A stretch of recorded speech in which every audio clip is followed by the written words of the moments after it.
Ohio's #1 choice for news. Cleveland's own Fox 8 News starts now.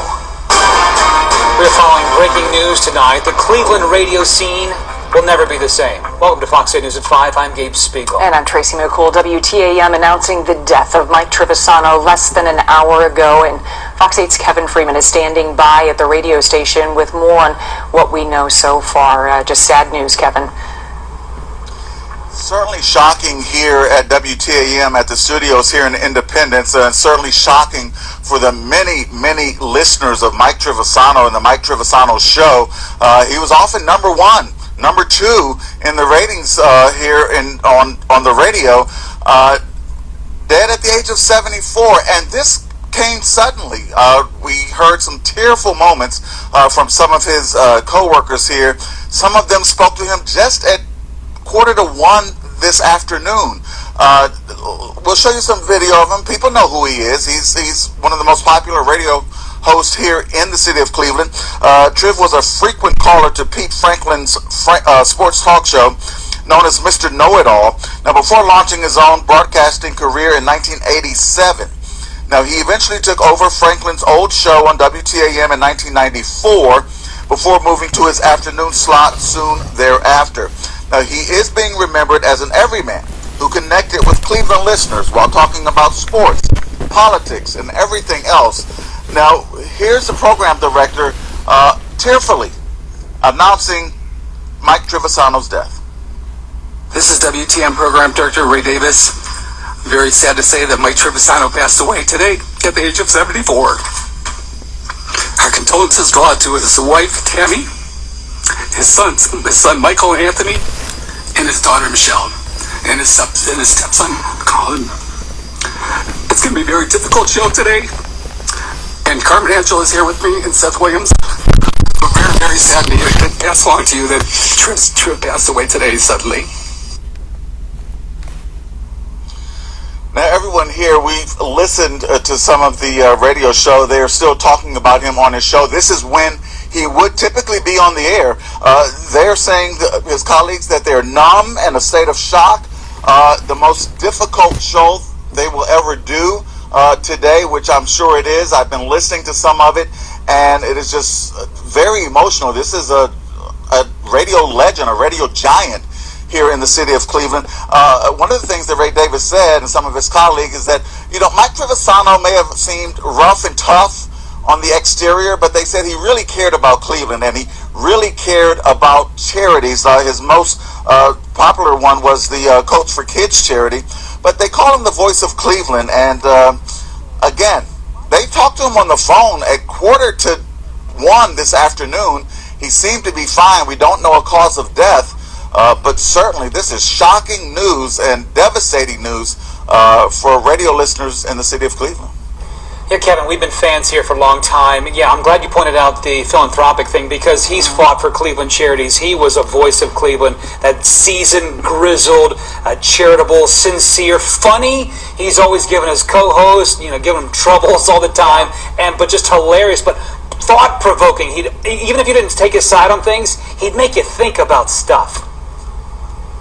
Yeah, he was funny. He was controversial at times. He certainly had an opinion on certain issues. But yeah, most definitely, this is a shock. No one expected this. Age of 74, and he was supposed to do his show this afternoon, and now he's gone. Just everyone just so stunned by his passing. All right, Kevin, thank you. We'll check back in with you in our 6 o'clock hour.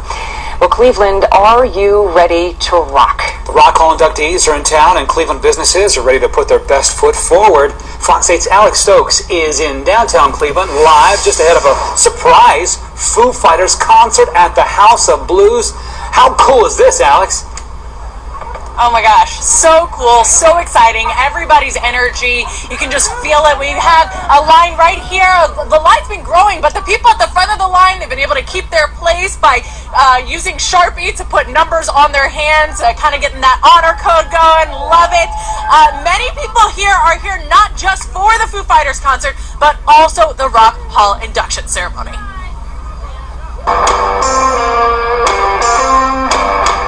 Major star power is descending on Cleveland this weekend for the newest class of inductees at the Rock and Roll Hall of Fame. I'm a huge rock history nerd. I've been going to the Rock and Roll Hall of Fame since I was a kid.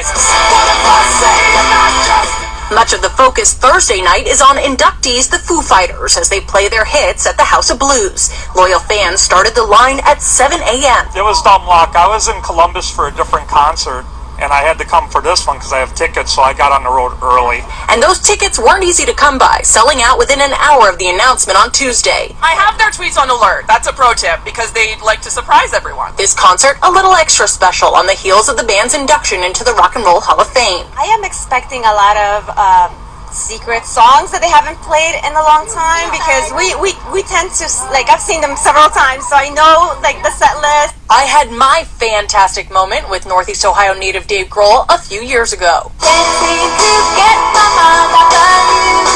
Inductees the Go-Go's are also in town. Lead singer Belinda Carlisle posting on Instagram Thursday, posing at the airport with a picture of the band. We are expecting celebrity diners. Restaurants like Marble Room and Il Venetian are ready to host the A-listers. I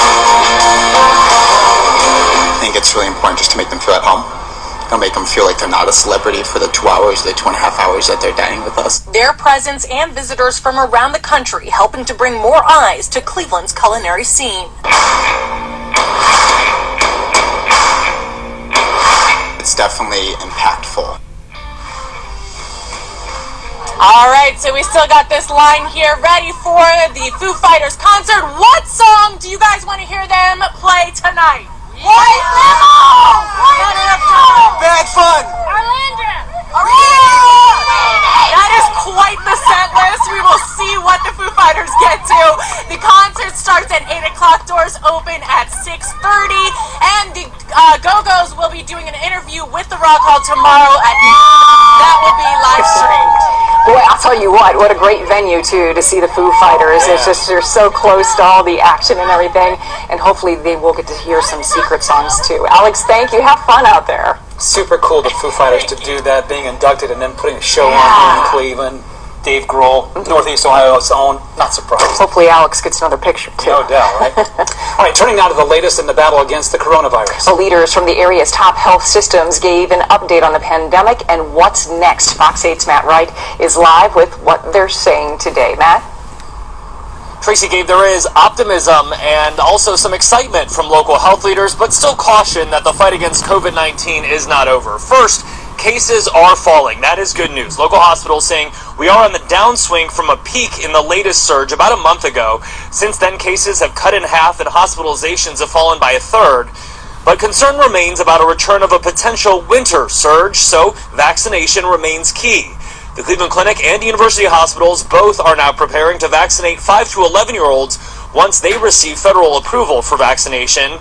And the hospitals will offer vaccines through pediatricians and at mass clinics for kids. Meanwhile, the hospitals continue a balancing act of moving patients and staff among hospitals amid this national nursing shortage, with hospital leaders urging continued vigilance as people move indoors and gather for the holidays. We can do something to mitigate any other surge that we might have, and that is we urge everybody to be vaccinated and to take some simple precautions when they're together. Also, new hope of a sort of Tamiflu-like treatment for COVID-19. A oral by-pill antiviral medicine from Merck is up for federal approval. That could be ready for patients within the next month or so. Gabe and Tracy? The numbers have been down before. We're encouraged to see them continuing to go down, but we, as you say, got to stay vigilant. Thank you, Matt. Now, Fox 8 team now uncovering new information about a man arrested for the murder of the grandson of Cleveland Mayor Frank Jackson. Last night, we broke the news of the arrest, and I-Team reporter Ed Gallick is here now with the very latest today. Ed? Murder charge filed, but the I-Team has learned investigators don't believe this guy did the shooting. Police tracking more leads to find who else was involved. September, security video captured the murder of Frank Q. Jackson, grandson of the mayor.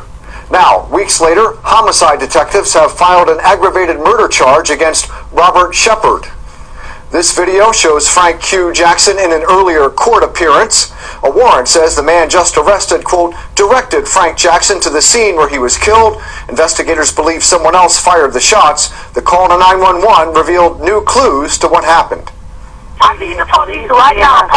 Police. Mayor Frank Jackson Garza asked me to drop him off somewhere. When I dropped him off to go pick up his motorcycle, the dude jumped out of a gray Chrysler tinted windows and shot him. We checked the record of the man just arrested, convictions, drugs and weapons and more. Just recently got out of prison in March. Oddly, we also found he's been found not guilty in at least 3 different felony cases. Goes to court for the first time on this case tomorrow. Much more to come as the investigation continues. Ed, thank you.